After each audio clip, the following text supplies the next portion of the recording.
Mikal Bridges recently made some eye-opening comments about playing with Jalen Brunson and Josh Hart. Those comments had a lot of Knick fans thinking about what it would be like if Mikal Bridges joined Jalen Brunson and Josh Hart on the New York Knicks. We're going to break down exactly what Mikal Bridges said and if it's even possible that Mikal Bridges could join the New York Knicks at some point in the future. We're also going to look at Josh Hart starting for Team USA and if that could potentially have any effect on his role for the New York Knicks next season. We're going to look into this and so much more today. Let's get started.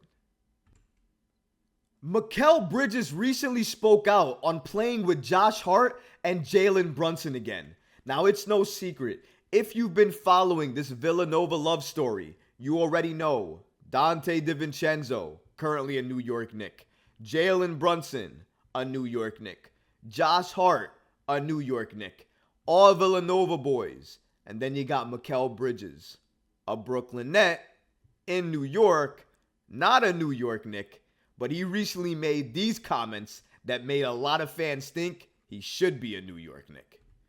According to Mikal Bridges, he stated the following about playing with both Jalen Brunson and Josh Hart in the Team USA starting lineup. You just don't lose it. Playing with JB all those years, and Josh as well. It's just second nature. All those practices and games we had at Nova, it just feels so natural. Can I hide my excitement? I don't think I can. I've wanted Mikal Bridges on this team for years now. I'm still upset that we didn't draft him, but not only that, I am more upset that he plays for our rival team in Brooklyn for the Brooklyn Nets. It breaks my heart because Mikal Bridges is the perfect fit for the New York Knicks right now. You know what? I'll go even further. Depending on what you'd have to give up in a trade for him, if you add Mikal Bridges to this team with Josh Hart and Jalen Brunson, say you get to keep RJ Barrett in this deal as well too, and maybe you hold on to Quentin Grimes, I'll say this. This team is a finals contending team. Not only for the first year that they get together, but probably for the next 10 years. That's how good I think they could be together. The chemistry that they have is undeniable. It looks fluid. The way they play basketball is amazing. They pass the ball openly and willingly to each other. Not only because they're actually best friends off the court, so that matters, but they actually like playing basketball with one another, and they play well off each other. It's been beautiful to watch. If you saw the last Team USA game where Josh Hart started, and it was Jalen, Hart, and Bridges, so magical. So much money. It looked amazing. I would love to see it on a New York Knicks team with all of them in New York Knicks jerseys and add a little bit of Donte DiVincenzo into the mix as well too. I think if you asked Mikal Bridges right now what team he'd rather play for and he didn't have to be condemned by any fan base or nobody really needed to know it was a personal conversation, I think he would openly state he would rather play for the Knicks right now and not for the Nets. And the main reason I say that is because his Villanova boys are playing on the Knicks. It's a Villanova reunion on the Knicks, Mikal. Where you at? It's the SpongeBob meme with Squidward looking through the window at all his friends playing. You want to play too. I know you do. These comments tell me you want to be a New York Knick. I want you to be a New York Knick. I wish you were a New York Knick. But I said it before. You play for the Nets. The Nets and the Knicks don't trade. They don't do business. I would love Mikal on the Knicks. I love him speaking out about playing with Jalen and Hart again. I love the comments that he made. It makes me hype. It makes me put my what if cap on, but I know it's not going to happen. He signed an extension with Brooklyn, number one, and number two, they traded KD basically for a package centered around Mikal Bridges. even if the Knicks wanted Mikal, it would probably take all of their assets and more because of how he broke out last season in order to acquire him. And that, if you have to gut your team in order to get any player, even if that's Mikal Bridges, is it worth it at the end of the day? It's not, because you need other pieces to surround around talent. You cannot just have all-stars surrounded around nobody, because if you do that, it ensures that not only are you not going to be a contending team, you'll fight to be a play-in team, because you cannot put all of those type of efforts and pressure on the shoulders of your stars or all-stars and give them nothing to work with, because then you're condemning the stars when they have nothing around them to utilize in order to make their talents greater than what it's supposed to be. You want talent to get better around Jalen Brunson? You have to put the talent that makes sense and it's a right fit around Jalen Brunson for the other pieces to shine.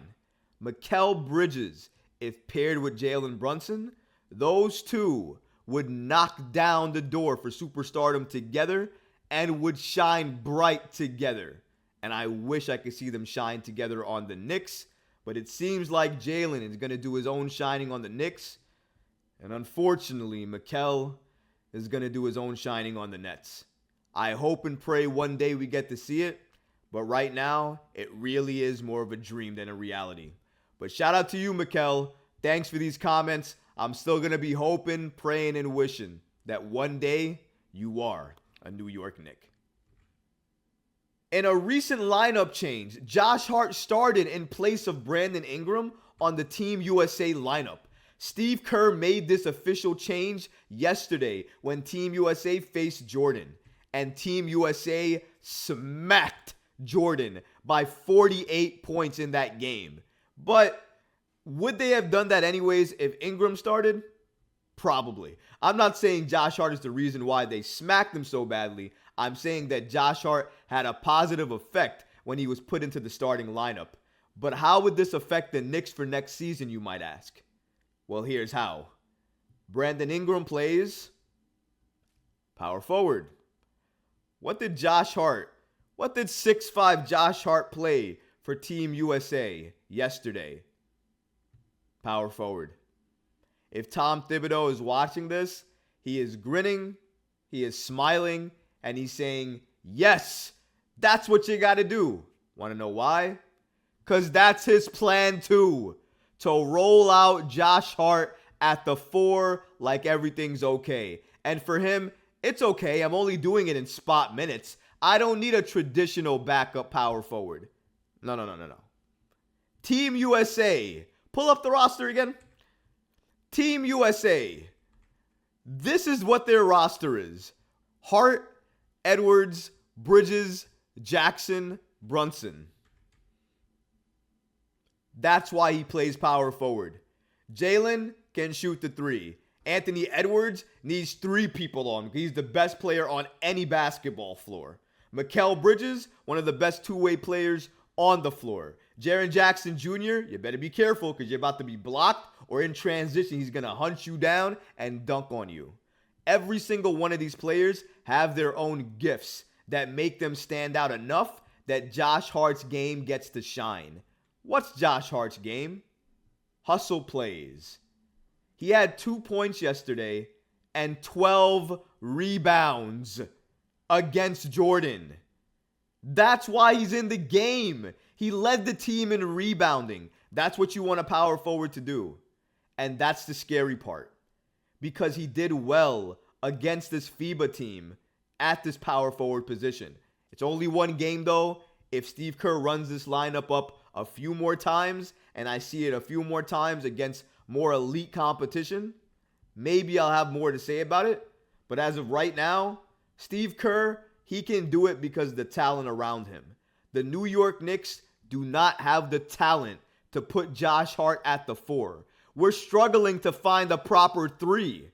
In my opinion, Josh Hart should start for the Knicks, but it should be at the 3. Or play him more minutes at the 3. Do not play him at the 4 because Julius Randle's going to take up most of those minutes anyways, and playing him out of position at limited minutes, maybe 7, 8, 9, 10 minutes at most a night, to then put him back at another position doesn't make sense, especially during the heat of the game when he's going to be checking different people. Roster construction matters.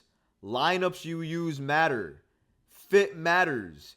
And if you're talking about the New York Knicks and their roster, already I told you, I made a video about it. In terms of, for me, my starting lineup, I would already have Jalen Brunson and RJ Barrett in the backcourt, and I would support that with Josh Hart at the 3 because his two-way play, I argue, is more beneficial to the team, and using him that way maximizes his value and impact on this New York Knicks team.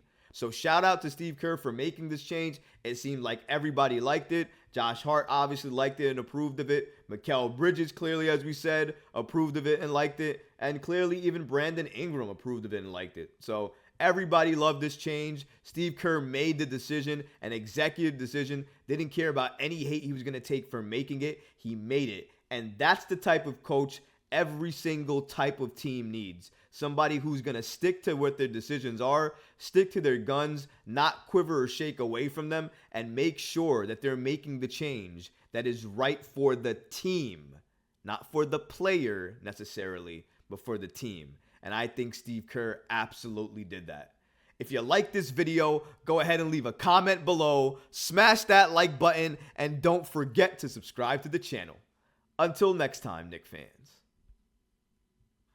Peace.